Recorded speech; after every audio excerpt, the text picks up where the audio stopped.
Petróleo. Las cosas han cambiado tanto que seguramente a mi padre le gustará seguir tan muerto como está.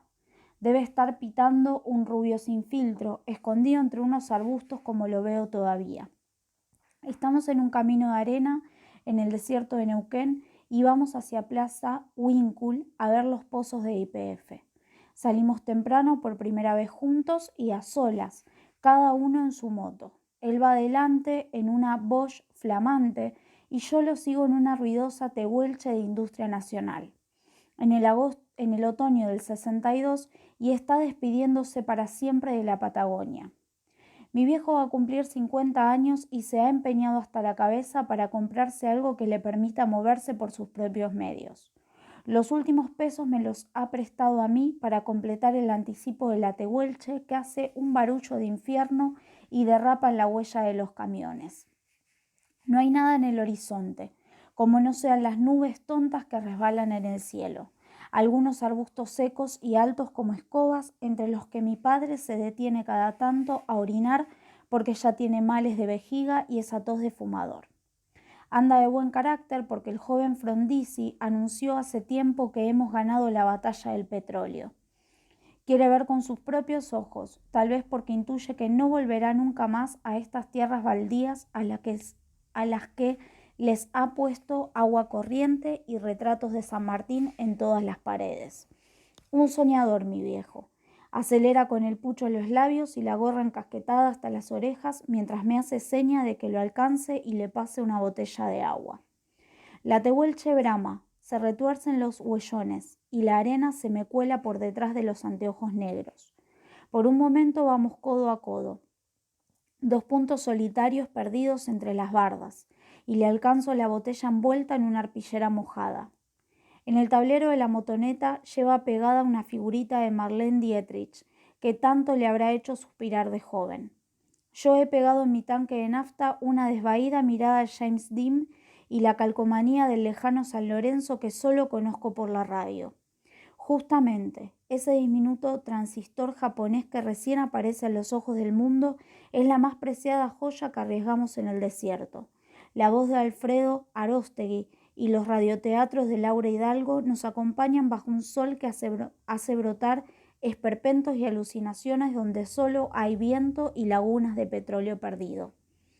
Mi padre pilotea que es un desastre. Zigzaguea por la banquina mientras inclina la botella y se prende el gollete. Merodea en el abismo de 1,5 metros al borde del sendero. Le grito que se aparte mientras me saluda agitando la botella y se desembarranca alegremente por un despeñadero de cardos y flores rastreras. En nada pierde el pucho, las provisiones que cargamos en Zapala y hasta la figurita de Marlene Dietrich que me ha robado del álbum. Freno y vuelvo a buscarlo. A lo lejos diviso las primeras torres de YPF que para mi padre son como suyas porque todo fluye de esa tierra y Frondizi dice que por fin hemos ganado la batalla del petróleo. La motoneta está volcada con el motor en marcha y la rueda trasera gira en el vacío. Mi viejo trata de ponerse de pie antes de que yo llegue, pero lo que más se ha herido es el orgullo. Se frota la pierna y putea por el 7 abierto en el único pantalón a la altura de la rodilla. Dice que ha sido mi culpa, que lo encerré justo en la subida, que por qué mierda me cruzo en su camino. Nunca seré buen ingeniero, agrega, y apaga el motor para enderezar el manubrio y recoger el equipaje. Lo escucho sin contestar. Todavía hoy sigo subido a una barda oyéndolo putear ahí abajo, mientras mi hijo juega con la espuma de las olas y grita alborozado en la playa de Mogotes. Somos muchos y uno solo, hasta donde me alcanza la memoria. A cada generación tenemos menos cosas que podamos sentir como propias. Queda el hermetismo de mi padre en la mirada del chico que corre junto al mar. A él le contaré esta tonta historia de pérdidas y caídas, la de mi padre que rueda y la mía que no supo defender. Aquel mediodía mi viejo se aleja rengueando para orinar entre los arbustos y se queda un rato escondido para que no vea su rodilla lastimada. Lamento a Marlene Dietrich, que ha dejado un surco en la arena, y vuelvo la mirada hacia la torre y el péndulo. Parece un fantasma de luto recortado en la lejanía, y el charco de petróleo que ensucia las bardas, tan ajeno al mar donde ahora juega mi hijo. Mi bisabuelo fue bandolero y asaltante de caminos en Valencia hasta que lo mató la Guardia Civil. Me lo confiesa mi viejo al atardecer, mientras cebamos mate bajo la carrocería oxidada de un Forte.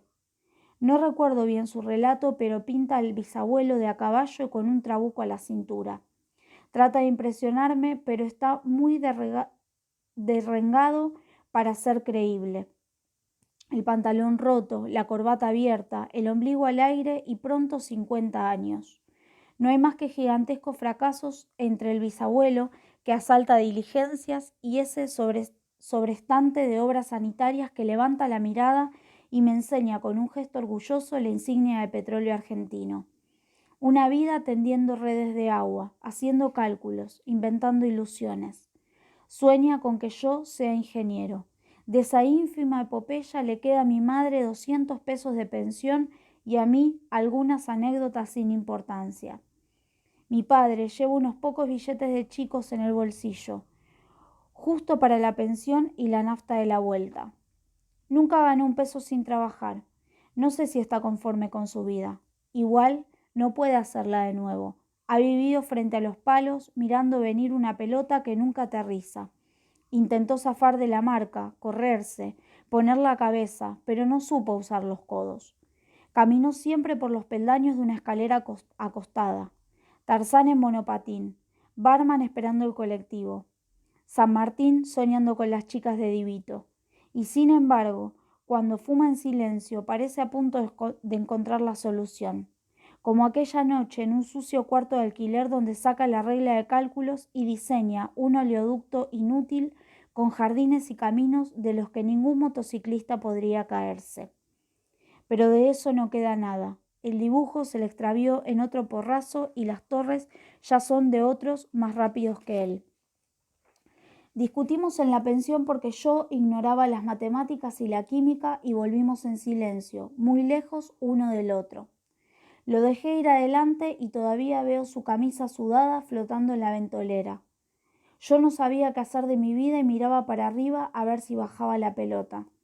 Tenía 19 años y me sentía solo en una cancha vacía. Todavía estoy ahí, demorado con mi padre en medio del camino. Imagino historias porque me gusta estar solo con un cigarrillo y estoy cerca de la edad que tenía mi padre cuando se tumbaba de la moto. Fueron muchas las caídas y no siempre lo levanté. Me gustaría saber qué opinión tendría de mí, que he perdido su petróleo. Quisiera que echara una ojeada a estas líneas y a otras, que me regalara un juguete y me contara cuántas veces estuvo enamorado, que me explicara qué carajo hacíamos los dos en un camino de Neuquén rumbo a las torres de YPF, mientras en el transistor se apagaba la voz de Julio Sosa, cubierta por los acordes de otra marcha militar. El muerto inolvidable. Se llama Mereco mi muerto inolvidable.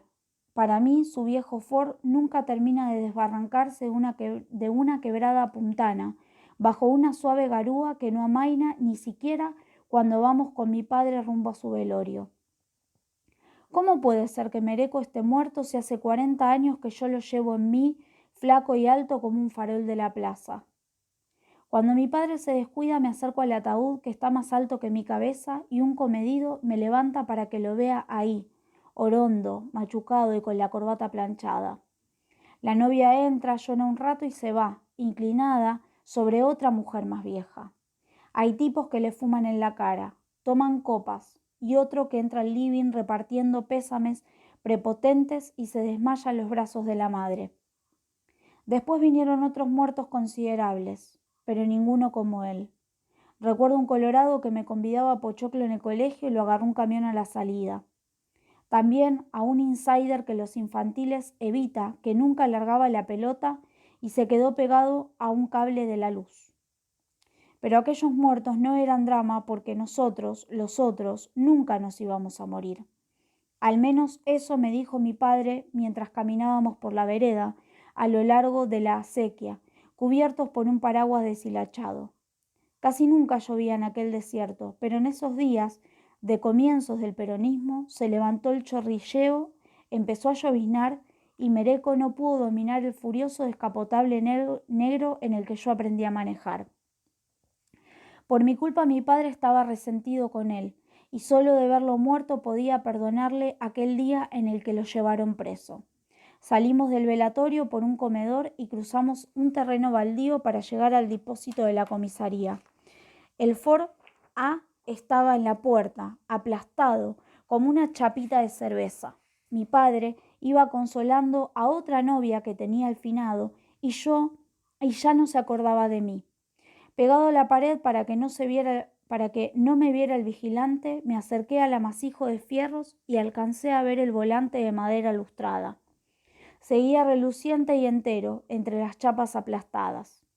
También estaba intacta la plaqueta del tablero con el velocímetro y el medidor de nafta.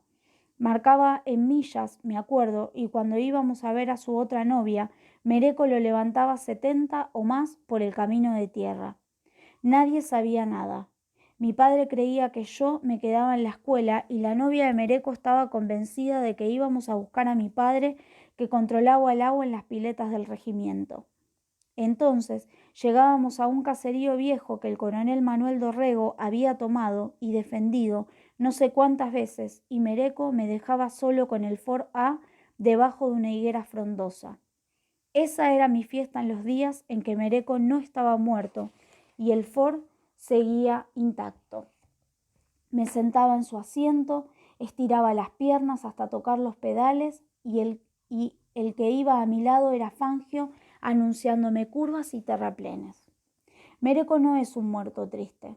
Tiene como 25 años y todavía lo veo así ahora que yo tengo el doble y he recorrido más rutas que él. Antes del incidente que lo enemistó con mi viejo, solía venir a casa a tomar mate y dar consejos. Hágame caso, doble siempre golpeando el volante, don José, le decía a mi padre como si mi padre tuviera un coche con el que doblar. En el culebreo suelta el volante hasta que se acomode solo, insistía. Es un farabute, comentaba mi viejo mientras yo miraba alejarse con el parabrisas bajo y las antiparras puestas. Nunca tuvieron un mango, ni Mereco ni mi padre. Por las tardes, a la salida de la escuela, yo corría hasta la juguetería para mirar un avión en la vidriera. Era un bimotor de lata con el escudo argentino pintado en las alas. Mi madre me había dicho que nunca podría comprármelo, que no alcanzaba el sueldo de obras sanitarias y que por eso mi padre iba a cortar entradas al cine. Al menos podíamos ver todas las películas que queríamos, pero en casi todas mostraba aviones y yo me consolaba con recortarlos de las láminas del Villiquen. Una tarde entré a robarlo. Por la única foto que me quedaba de ese tiempo supongo que llevaría guardapolvo tableado, un echarpe de San Lorenzo y la cartera en la que pensaba esconder el avión. En el negocio había un par de mujeres mirando muñecas y el dueño me relojeó enseguida. Era un pelado del Partido Conservador que recién se había hecho peronista y tenía en la pared una foto del general a caballo. Busqué con la mirada por los estantes mientras las mujeres se iban y de pronto me quedé a solas con el tipo. Ahí me di cuenta de que estaba perdido. No había robado nada, pero igual me sentía un ladrón. Me puse colorado y las piernas me temblaban de miedo. El pelado dio la vuelta al mostrador y me dio una cachetada sonora, justiciera. Nos quedamos en silencio como esperando que el sol se oscureciera. ¿Qué hacer si ya no podía robarle el juguete? ¿Cómo esconder aquella humillación? Me volví y salí corriendo. Mi viejo estaba esperándome en la esquina con la bicicleta de la repartición. Tenía el pucho entre los labios y me sonrió al verme llegar. «¿Qué te pasa?», me preguntó mientras yo subía el caño de la bici. Le contesté que me había retado la maestra, pero no me creyó. «No me querés decir nada, ¿no?», dijo, y yo asentí. Hicimos el camino a casa callados, corridos por el viento. Una tarde, mientras iba en el Ford con Mereco, no pude aguantarme y le conté. Se levantó las antiparras y como único comentario me guiñó un ojo. 2 o 3 días más tarde vino a casa con el plano de un nuevo carburador que quería ponerle al coche. Traía una botella de tinto y el avión envuelto en una bolsa de papel. «Lo encontré tirado en la plaza», me dijo, y cambió de conversación. Mi padre se olió algo raro y a cada rato levantaba la vista del plano para vigilarnos las miradas. No sé por qué tuve miedo de que el pelado viniera a tocar el timbre y me abofeteara de nuevo. Pero el pelado no vino y Mereco desapareció por un tiempo. Fue por esos días cuando a mi padre lo comisionaron para hacer una inspección en Villa Mercedes y me llevó con él en el micro. Un pariente del gobernador tenía una instalación clandestina para regar una quinta de duraznos, o algo así. Recuerdo que no bien llegamos, el jefe del distrito le dijo a mi padre que no se metiera porque lo iban a correr a tiros. «Pero si la gente no tiene agua para tomar, ¿cómo no me voy a meter?», contestó mi viejo, y volvimos a la pensión. No me acuerdo de qué me habló esa noche a solas en el comedor de los viajantes, pero creo que evocaba sus días de Otto Kraus y a la mujer que había perdido durante la revolución de los años 30. Todo aquello me vuelve ahora envuelto en sombras. Nebulosos me parece el subcomisario y el vigilante que vinieron a la mañana a quitarme el avión y a echarnos de Villa Mercedes antes de que mi padre pudiera hacer la inspección. Tenían un pedido de captura en San Luis y nos empujaron de mala manera hasta la terminal donde esperaba un policía de uniforme flamante. Hicimos el viaje de regreso en el último asiento custodiados por el vigilante y la gente nos miraba feo. En la terminal mi padre me preguntó por lo bajo si yo era cómplice de Mereco. Le dije que sí, pero me ordenó que no dijera nada, que no nombrara a nadie. No era la primera vez que nos llevaban a una comisaría y mi padre se defendió bastante bien. Negó que yo hubiera robado el avión y responsabilizó al comisario de interferir la acción de otro agente del Estado en cumplimiento del deber. Era hábil con los discursos, mi viejo. Enseguida sacaba a relucir a los próceres que todavía estaban frescos y se seguía la resistencia también, lo sacaba el general que tanto detestaba. A mí me llevaron a casa, donde encontré a mi madre llorando. Al rato Mereco cayó en el Ford y nos dijo que lo acompañáramos, que iba a entregarse. Cuando llegamos, mi padre ya se había confesado culpable y en la guardia se armó una trifulca bárbara porque Mereco también quería ser el ladrón, y mi viejo gritaba que a él solo le asistía el derecho de robar un juguete para su hijo. Como ninguno de los dos tenía plata para pagarlo, mi avión fue a parar a una caja llena de cachiporras y cartucheras. Al amanecer llegó el jefe de obras sanitarias y nos largaron a todos. Mi padre se negó a subir al descapotable de Mereco y le dijo que si aparecía otra vez por mi casa le iba a romper la cara. Fue la última vez que lo vimos antes del velatorio. Se calzó las antiparras, saludó con un brazo en alto y ahí va todavía, a 90 y capota baja, subiendo la quebrada con aquel Ford en el que hace tiempo yo aprendí a manejar. Morosos. Decía mi padre que este país no tiene remedio, que se va a terminar y que de tanto en tanto hay que salir a mirarlo por última vez. Quizá fue por eso que se decidió apagar a medias el combustible y subir al Buick 37 de un cazador de morosos en fuga. Yo tenía 8 o 9 años y lo vi alejarse con una mochila en la que mi madre había puesto un poco de ropa y mucha comida seca. Después me contó que al rato de salir ya estaba en desacuerdo con el cazador. Mi padre, que era un deudor impenitente, sostenía que la venta a plazos era como el juego de cartas. Al final, uno de los dos, comprador o vendedor, pierde. El tipo del Buick, en cambio, era un moralista de pistola al cinto que decía haber atrapado a más de 200 renegados en un año. Se llevaba el 50% de lo que les encontraba en el bolsillo y si podía sacarles más, no andaba con chiquitas. En aquel tiempo todavía se usaba sombrero y el tipo llevaba docenas en el baúl del coche, de fieltro, de cuero, de paja, de lona. Tenía todos los modelos y los vendía como suyos en los pueblos por los que pasaba, igual con relojes, rosarios, cadenas y medallitas de la suerte. Llevaba un cajón tan lleno que parecía el tesoro de la Sierra Madre. Me contaba mi padre que estacionaban el coche y dormían en cualquier parte. Era uno de los últimos veranos del primer peronismo. No existían las tarjetas de crédito ni el dinero electrónico. Los morosos firmaban una pila de pagarés y huían con el par de zapatos flamante, el tocadiscos o los 20 tomos de la Espasa Calpe. Mi padre lo había intentado alguna vez, pero siempre lo arreglaban. Recuerdo que una vez le quitaron una regla de cálculos y otra vez las herramientas del taller. No sabía poner distancia, le dijo el cazador de los morosos una noche, cerca del Joel, Los buenos timadores tenían firmas falsas, familias prestadas, direcciones inexistentes y nunca se quedaban con lo que compraban.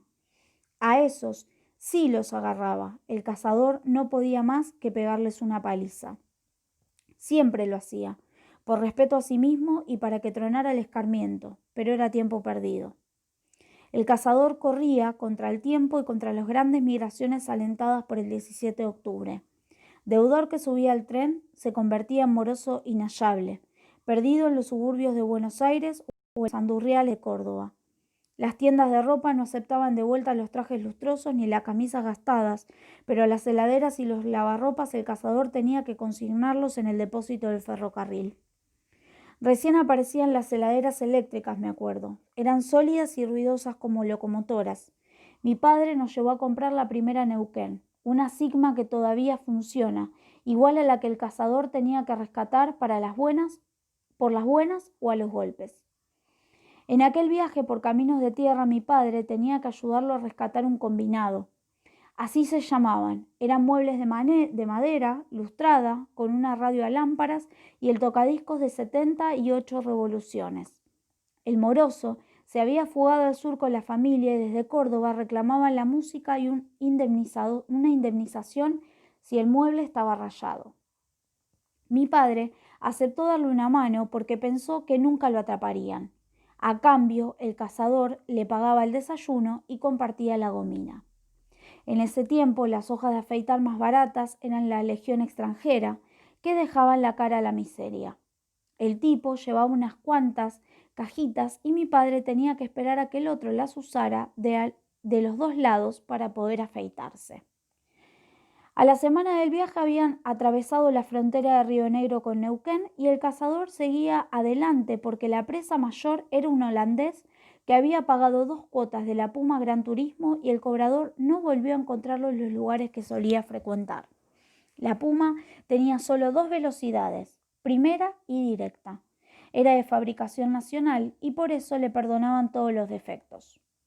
A mediados de los años 50, si unos tenían una Puma, se levantaba la chica que quería y aquel deudor había abandonado Palermo Viejo para hacer patria en los confines de la Patagonia con una chica y su moto, lejos del estrés y las cuotas mensuales. Y así, como perseguía al que se fue con el combinado y el que se largó con la moto, el cazador tenía una lista de morosos grandes como un rollo de papel higiénico. La colgaba de una percha en la cabina del WIC y mi padre la leía de reojo con miedo a encontrarse con su nombre. Años después, mientras me contaba aquel viaje, intuí que había querido largarse para siempre, dejarnos en Río Cuarto y mandar una gira cada tanto, pero no se animó. Le pesaban su historia y vaya a saber qué culpas que llamaba responsabilidades. Volvió de aquel viaje sin mochila, mucho más flaco, maldiciendo al cazador solitario. Pasaron varios meses antes de que nos dijera algo sobre los paisajes que había conocido y muchos más hasta que me contó el fin de su aventura. En Esquel se toparon con el tipo del combinado. Era un moroso, tímido, alto, rengo, de nariz colorada y un pelo cimarrón que iba a trabajar en bicicleta. Había ocupado unas tierras en la ladera de una montaña y mi padre le contó al menos una mujer, 6 hijas y algún colado más que vivía con ellos. Por ley, ningún ciudadano podía ser privado de su radio si era la única que tenía. Al menos eso me dijo mi padre, que gustaba sorprenderme con las paradojas de su época. Por eso el cazador necesitaba ayuda. Alguien que si llegaba a la policía declarara que ayer nomás el moroso le había vendido otra radio porque lo único que le interesaba de su combinado era la música. Fue ahí que mi padre empezó a flaquear. Ya andaba hecho una piltrafa de poco comer y nunca bañarse. No le daba pena el otro sino su propia condición de fugitivo, de deudor en el cielo y en la tierra. La noche antes de que el cazador diera el asalto, mi padre salió a caminar y después de mucho pensarlo, decidió quedarse a pie y sin el desayuno gratis. Golpeó la puerta del moroso y encontró la familia en medio de la cena.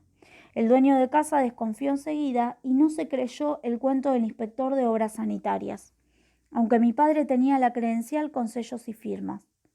Todos lo miraban mientras revisaba la entrada de agua y una de las nenas masónicas preguntó medio asustada si él era el hombre de la bolsa. Se rieron, pero el aire siguió tenso hasta que mi padre dijo que la instalación era un desastre, pero que él había ido a controlar la cantidad de agua y no las cañerías. Pidió 2 vasos limpios, un poco de lavandina y fingió una alquimia que hizo reír a las chicas y los llevó a la mesa a compartir un guiso con trozos de cordero. El combinado estaba impecable, sintonizado en la onda corta de Glostora Tango Club. Afuera ya se había levantado el viento y mi padre pensó de nuevo que este era un país sin remedio al que había que salir a mirar por última vez. La mujer fue a acostar a las nenas y los hombres salieron a despedirse en la vereda de tierra. Mi padre ya se alejaba en la oscuridad, pero el otro lo llamó con un chistido y un disculpe, don, que sonó bastante perentorio. Estaban parados ahí, mirando al cielo, como para empezar a pelear o a reírse. El moroso llevaba una temerosa navaja en la mano y le preguntó quién era, qué quería en su casa. Más tarde, mientras lo contaba, mi padre parecía avergonzado. Tal vez no era lo que quería que yo supiera de él. Dijo que respondió con una evasiva. Yo también soy deudor, o algo parecido, y avisó que el cazador vendría a la madrugada. El otro lo escuchó sin interrumpirlo y después señaló en la navaja. Ni los discos se lleva ese hijo de puta, murmuró. Mi padre asintió porque él hubiera dicho lo mismo y preguntó si no pasaba un colectivo que lo acercara al pueblo. No recuerdo dónde me contó que había dormido y por la mañana se presentó a la oficina de obra sanitaria para que lo repatriaran a su casa. Había andado vagando por ahí y como siempre volvía al punto de partida. En la repartición le dieron algo de ropa, unos vales con el escudo justicialista y unos días después lo llevaron a la terminal. Mientras esperaba el ómnibus, se asomó al depósito de encomiendas y vio una Puma Gran Turismo embalada en un armazón de madera. Al lado estaba el combinado envuelto con cartones y consignado a nombre de un vendedor de la ciudad de Córdoba. Había muchas chucherías más en las que el cazador de morosos también había escrito su nombre de remitente satisfactorio.